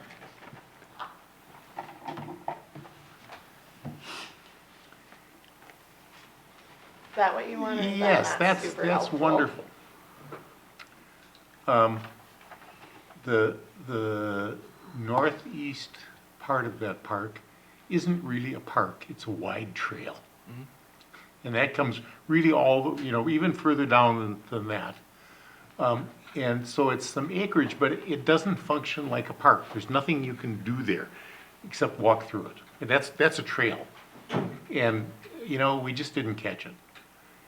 The other piece is that the park, the wide trail, runs right along that row of houses.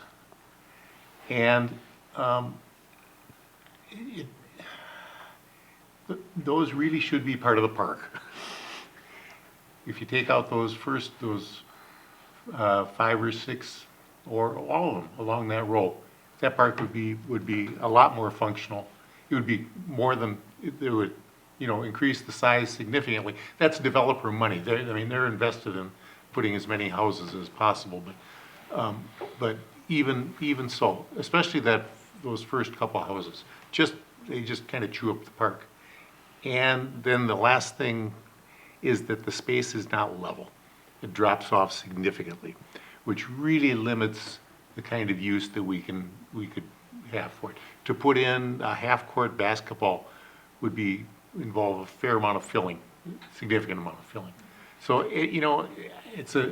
I like it, it's fun, the kids have a good time there, but we could have done better.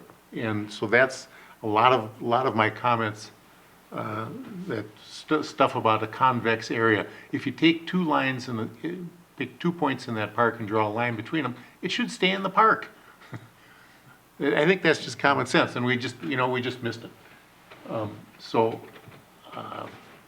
I think that's why I've written those standards that I added on, so that when we look at a park in a sketch plan, when it comes through the first time, we can say, it's not close. We need more acreage. We need to not have houses ringing the park. There's no on-site parking here, and I think that's worked out well enough. There is parking along the, Along the street, Yep. it's street parking, and that's worked well. We bumps didn't need some additional parking.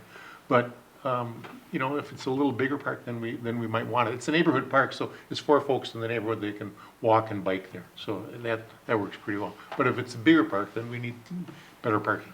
So. I agree. This somewhat answered my question I was gonna bring up. We had overall size for neighborhood park of 5 to 20 acres. In my mind, when I think of Wildflower Park, it's that space on the top left. Yep. When you talk about neighborhood park and the rest, like you said, I consider trails. Yep. So when you say maybe this whole area is 5 acres, but that's, It's 5.13. okay. That makes sense, okay.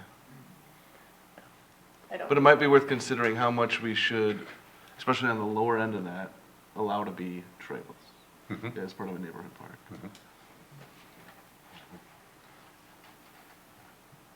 And the time to catch it is when they come with a sketch plan. Yeah. It is a nice trail, but it's a Yeah, trail. it's a very nice trail, but it is a trail.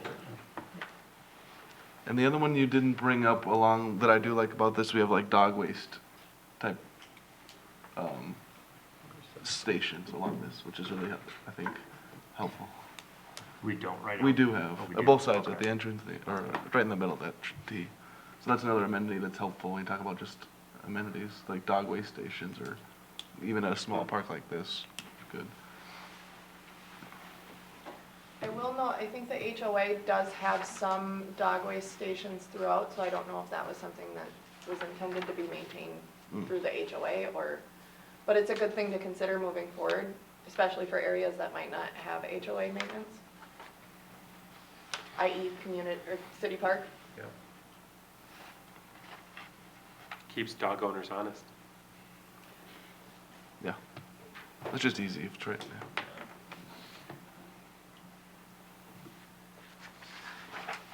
One suggestion overall is this is a lot.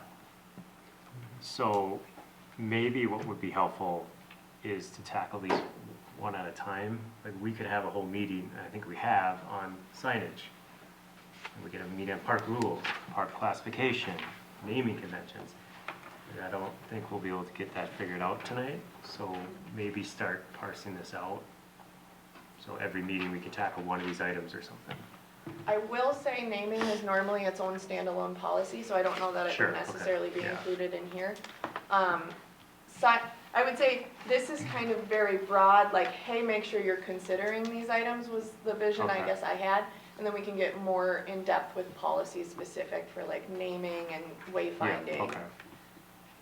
If that makes sense.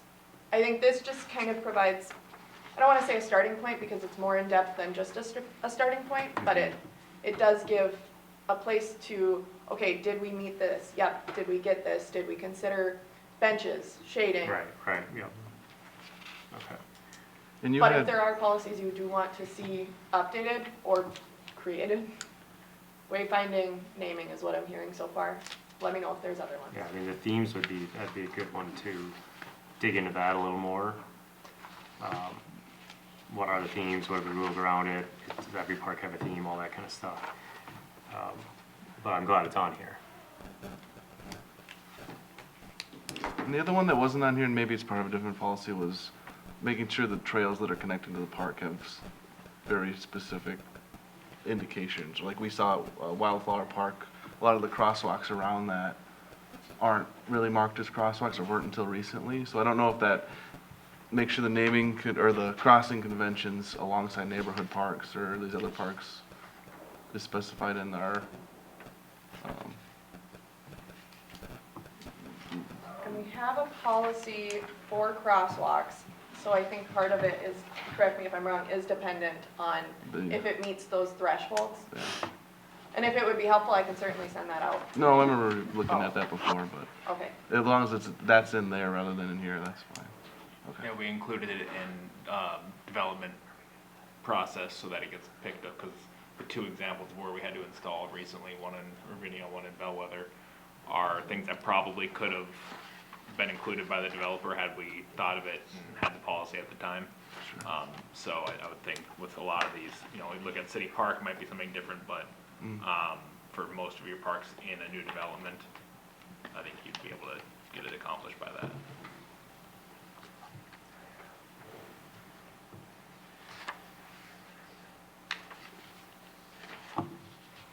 And so were you gonna draft, sorry, like, what you have in here kind of just bullets around now, like natural and artificial shade, was the intent to then draft proposal around what that guidance would be as the next step, or is this meant to be as much detail as will go into the, I think it gets a little challenging once we go into shading and such, because you kind of have to see the space to know what you need. So if I go too in-depth, then we're looking at something that might not be applicable to every park. So I was trying to keep it high level enough that we can consider it and it's on the radar, but not too detailed where we're going deep into the woods and requiring stuff that might not be helpful in certain areas. and the other one that we had talked in the past was like coverings around like outhouses and restrooms. Yes. And I mentioned Especially in it windy back. areas, that's an important one. We have lots of those, it sounds like in City Park even, windy areas, so. Around like porta potties.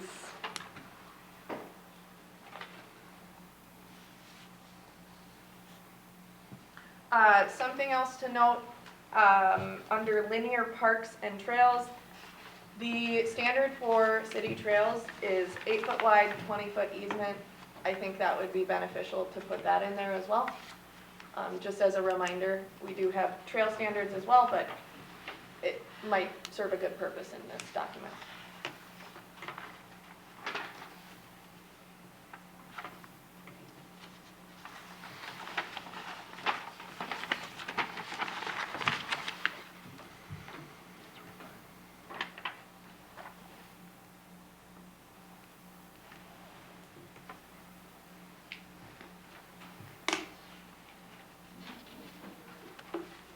You're telling me I did that good that you guys have no thoughts?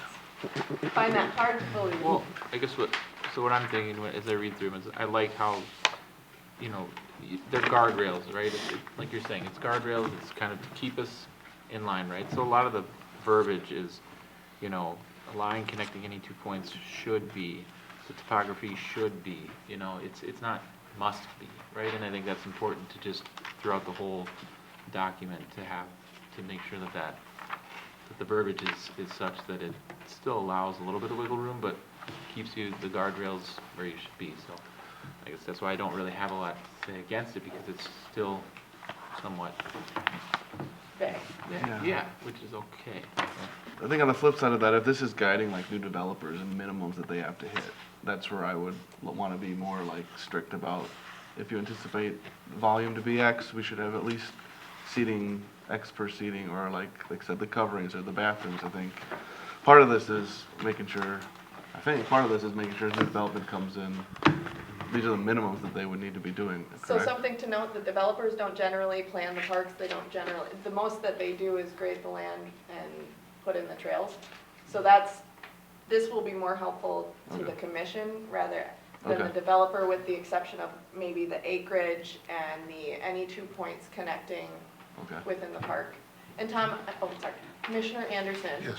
I'm so sorry I did not mention that in the slideshow, but I did include it in the document because I thought it was a very good point. And I can certainly see a park where there would be some reason why it doesn't exactly meet that convex area, but it should, you know, that's the way parks should look. They should be generally in a contiguous, in A a usable closed area. space. Yeah. A usable space. Yeah, yeah. So then if there are any in here that are non-negotiables, then if there's a way to maybe indicate that somehow, unless it's already indicated somewhere in asterisk or something, but, you know, we would decide that those are non-negotiables and then somehow indicate it that way, but otherwise seems pretty thorough. Are there any that you want me to change the wording so that it is more non-negotiable? I think every park's gonna be so different, it's Yeah. important to leave it I think open, and then if yeah. we come across something that every park seems to be missing, we can add that in. And I do want to take a second to thank Commissioner Anderson and former Commissioner Meister. This, Okay. I went off of that and then I just kind of blew it up a little bit, but that was a very fabulous starting point.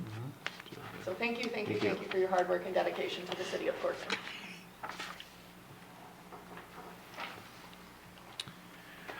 Could I ask, just with the microphones for the recording, I got a note that they can't hear everybody.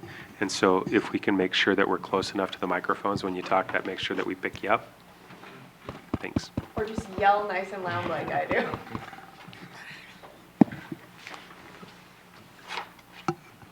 So I'll add in a few items, the highlighting again, the wayfinding theme signage, adding that 8-foot wide, 20-foot easement for the trail. It sounds like I should be adding the dog waste stations as a consideration for site amenities. I think if you could have I in. guess, yeah. I mean, at least as a consideration Sure. to keep it on the radar. The porta potty / trash enclosures Mhm. and ensuring that the should be language remains intact where necessary. Do we consider like a water fountain? In here, I didn't really see that even for like neighborhood parks.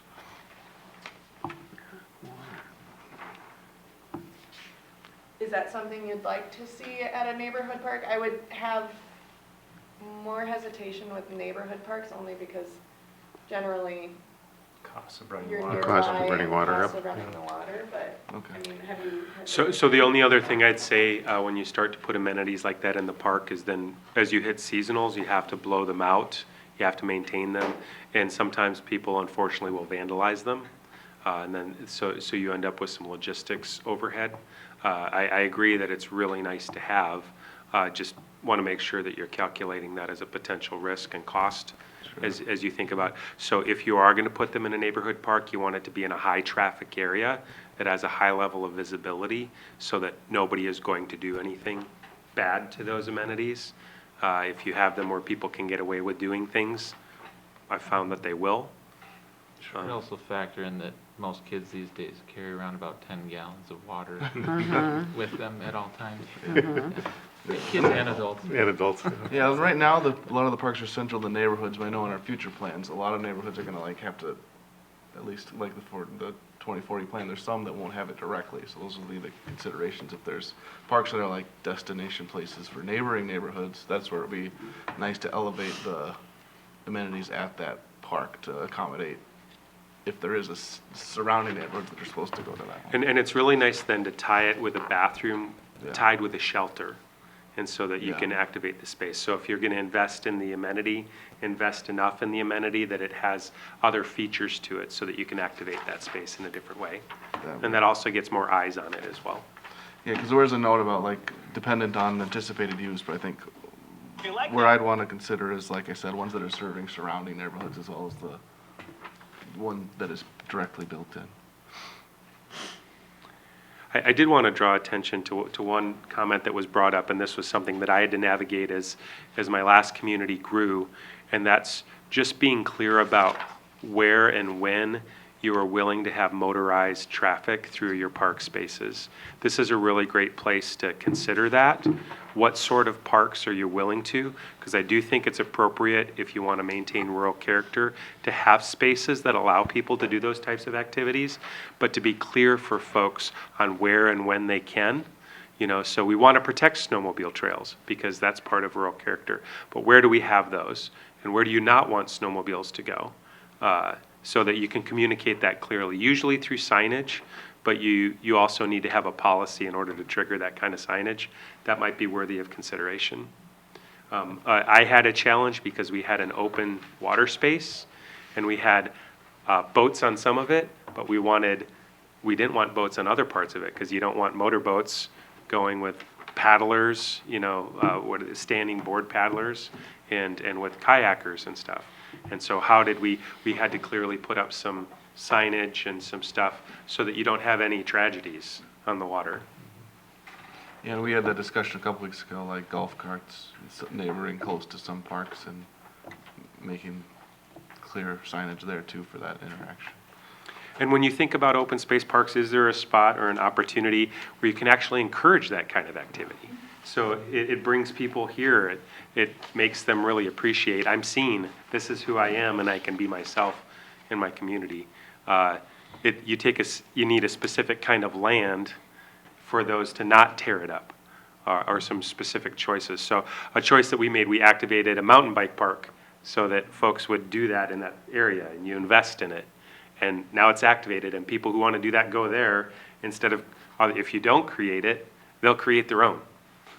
Where would we classify like a BMX or like a mountain bike park or a disc golf park in this scheme? How Would many be open holes of disc golf? 18. Does it matter? 18, probably a community park, to the tune of maybe an athletic one, or, I mean, you could probably incorporate it into an open space park if done Okay. appropriately, and still holding that integrity of the natural features. Like a mountain They'll bike. show up in their waders to find their discs. Ah. They will. As far as mountain bike goes, what would you have classified that in Shakopee, I guess? So we activated unusable space, a space that otherwise didn't have a purpose. It was kind of scrub brush area. For a mountain bike park, you need a certain type of topography, but you don't want it to be too wet. And so we categorized it as unusable space, that we activated it. And that was interesting. It was through a collaborative partnership, so it was adjacent to a power plant. So Xcel Energy had space that they couldn't use, and they donated the land for us to activate the space. Also just wanted to address the other piece that she mentioned of the fires. Would that fall in the same category as the motorized vehicles, like as far as signage? I would have to check our ordinances, but I do believe that currently fires are not allowed in the parks, aside from the areas that are designated. So like at City Park, we do have grills, but that's a designated area. I would have to look into it further, but I'm pretty sure just open flame isn't allowed. Yeah, especially if you've seen recently, we had red flag just within the last week. And while it is wetland area, it would be devastating for us to have a fire uncontrolled go through our spaces. And so I think our ordinance, relying on that one, might be a safe bet. And if that's, Oh, yeah.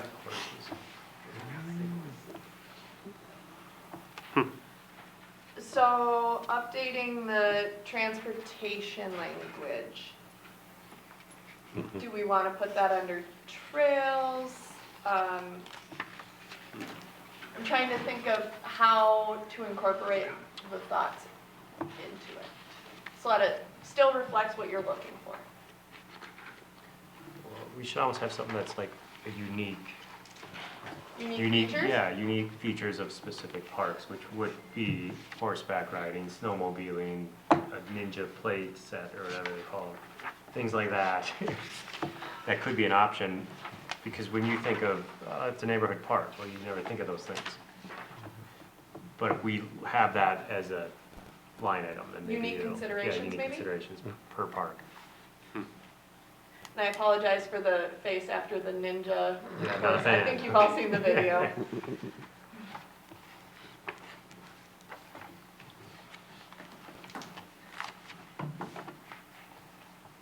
All right. Get what you need. Yes, and I don't need a motion because it'll come back to you. Good. All right, on to Wildflower Park bike rack options. Yes, give me 1 second to deal with technology.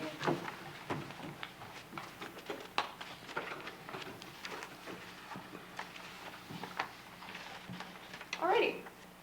This was something that you have seen in the past. We discussed a Wildflower Park bike rack. There is a donation of $1,500. The installation estimate is about $500. It is included in the donation, so removing that and a freight estimate of approximately $200, and it fluctuates depending on where we're getting it from, but this is a pretty relatively good average. The remaining budget for a bike rack would then be $800. Included in your packet are a lot of options with some requests from staff. From a public works perspective, they did request a surface mounted bike rack that is galvanized and 8 to 10 bike capacity. Moving into the bike rack options, you'll notice that some of them did not have pricing on it. I hadn't gotten the pricing yet from them, and I still haven't gotten the pricing from some of them.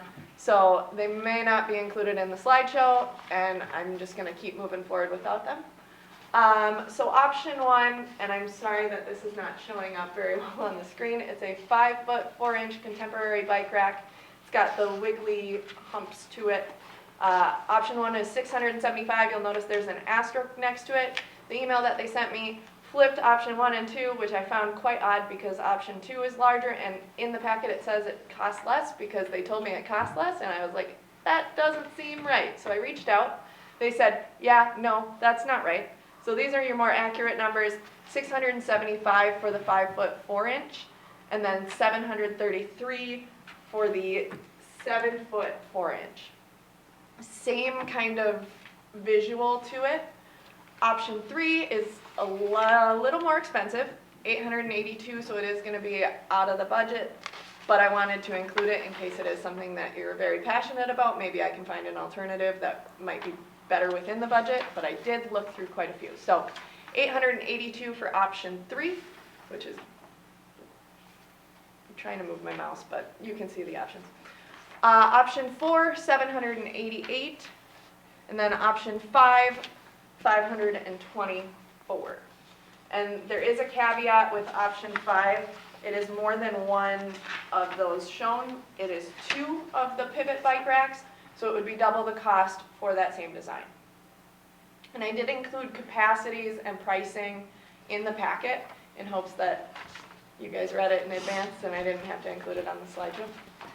Option 6 is going to be the top left over there, $269 to $436, depending on how many bikes it holds. Option 7 is a range of $538 to $749. Again, it ranges based on the type, if you want the single-sided or the double-sided, and if custom signage is wanted, we're looking at an additional $255. However, the custom signage would have to go with the double bike rack, so then you're looking at that higher end range plus the cost of the customization. And then figuring out what you guys would like to customize it to say. And then finally, option 8 can range anywhere from $431 to $892. It's very similar to options 1 and 2, but on the lower price scale. So I wanted to kind of highlight there are other places that offer them. Part of the reason we went with option 1 and 2 on here is because there was a request. Those are Burke options. The playground is Burke, and there was a request from Public Works of, hey, if we're going to have to replace anything, it might be helpful to keep everything kind of the same brand. Whether or not it makes that much of a difference,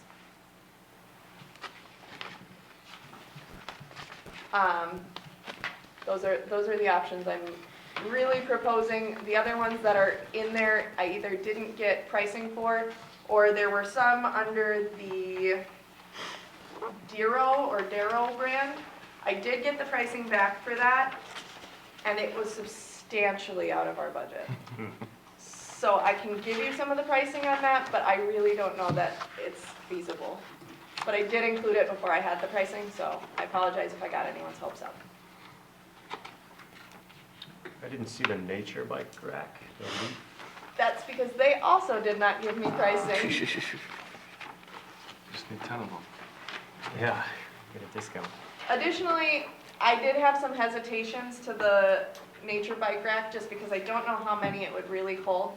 And I If I were a gambling woman, I would imagine it's probably a higher price point, we probably need more than one. Is it as responsible and feasible? Probably not. So, are there any that you want me to go back to? Are there any that people have a preference towards? I like options 1 and 2. It's simple. Options More- 1 and 2, would you incorporate 8? Yeah. It's Okay. just a different Same. manufacturer. Yep. Yeah. But they look pretty similar, and one is just cheaper, so that's why I asked. I Not agree. a super huge eyesore.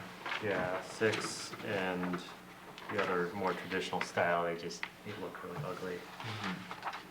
And they break, those bars, people bend them all the Well, time. they're gonna blow, yeah. And I think too, considering the size of that park, probably don't need one that has 20 spots on it, right? Yeah, could we get away with a 5'4" contemporary in option 1? So if we go option 1, the price point's gonna be a little higher. But yes. Or option 8, whatever that one was. Or that's the same size, So I think. option 8 will be the Saddleback bike rack. It's got the orange in your packet. There's a few different options for sizes, and I have pricing for all of the sizes in that range. $892 is the high end. So And what's the difference between those and 1 and 2, or? different sorry, manufacturer. Oh, just the manufacturer, okay. Mhm. I didn't know if the material or, okay. So for the 3 within your packet for the Saddleback bike, it's just the one kind of hump that goes over. We would be looking at approximately, actually that's the only one she didn't give me. So You don't 5, want that one. $431 or $500, depending on the option you go with. Again, the request was surface mounted, so we'd be looking at that higher price point of $500. There's the 7 at $623. The 9 at $892. I think the 7 or 9 seems appropriate. Yeah, 7, because it doesn't break our budget, right? These pictures on the Burke must not go with the capacity, because this would compare to the 38-inch, which only holds 5 bikes, or maybe it would be the 7 bike, because this says 12 capacity. So look, this picture here says 12. I went up to the Right. side. So that's 12, but if you go to the Pilot Rock, the one that looks the same with the same number of humps, it's 7 bikes. I'm assuming it's just the picture So, that's up. I'm thinking the way that Burke did it, they have it, I'm gonna switch this over. So, I think Burke is assuming that 2 can go on each pole, Okay. whereas I think the Pilot Rock maybe was assuming 1 on each pole. Oh, sure. So I think there's some Okay, so it is, flexibility in okay. that. Yeah, I'd lean towards the loop with 7 bikes so we can stay under budget. I kind of like the galvanized look, although I don't think they had an option to choose a color anyways. It was the landscape structures that allowed That for was more colors. flexibility with colors. I like the metal look. Galvanized, surface mounted, we're okay with that? Yeah. And we want the 7 option? Yes. Option 8, but 7 in the Pilot Rock. Yeah, maybe we can ask description. Burke if they'll match pricing, and then it would make sense. I certainly could try. Would you like me to start with Burke, see if I can talk them down the number, and then option 2 is option 8? That makes Probably shouldn't sense. use options so many times, so sorry. Everyone like that? This I do need a motion. All right, would You're anyone like to directing. make a motion for the bike racks? So moved. For, I just Say, want to what be are you very gonna say? clear. What are you gonna say? Work for option 1, if I can get it in budget, go with option 1, if not, go with option 8. Can we get a second? I